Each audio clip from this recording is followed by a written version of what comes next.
Welcome, friends. Today we are going to discuss and we are having a session on what do you mean by emotions.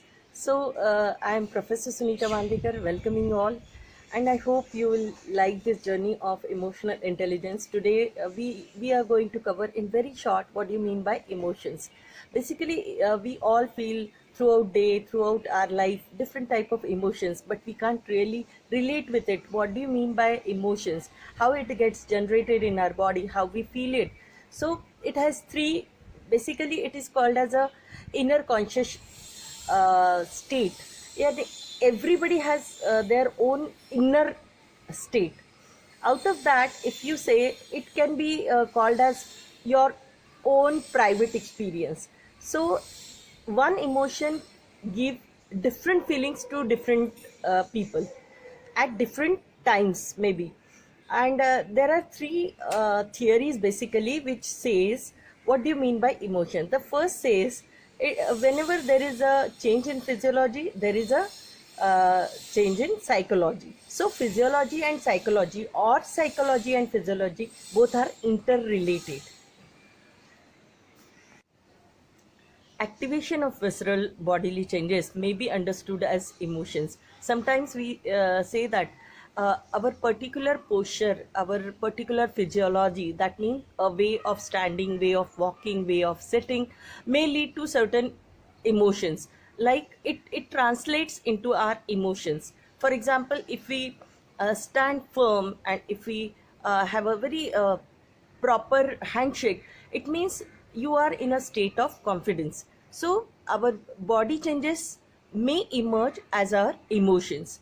The second theory says that when there is a actual activation of our brain, that is our part is called as thalamus, and when it gets activated due to any uh, you can say stimulants or some sensations, then you feel some sort of emotions. For example, when you have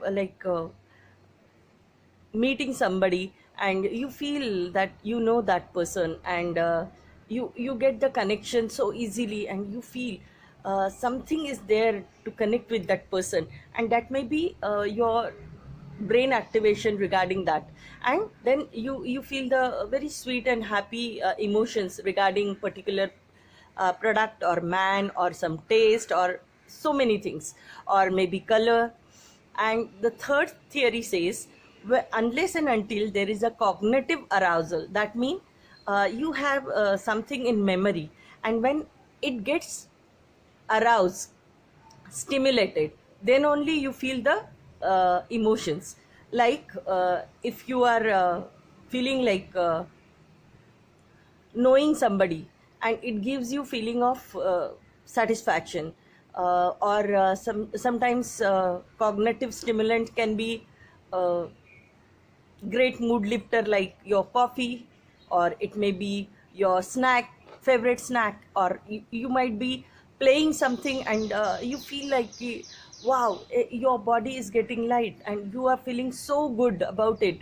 So there are so many cognitive arousals, and it differs, it varies with person to person. So these three theories actually tells us about how emotions comes out of any person. It may be through physiology, it may be through activation of brain, or it may be through arousal of cognitive points or factors of that person. Because everybody live a different life, everybody has a different life, and how their upbringing, how their surrounding, how their value system.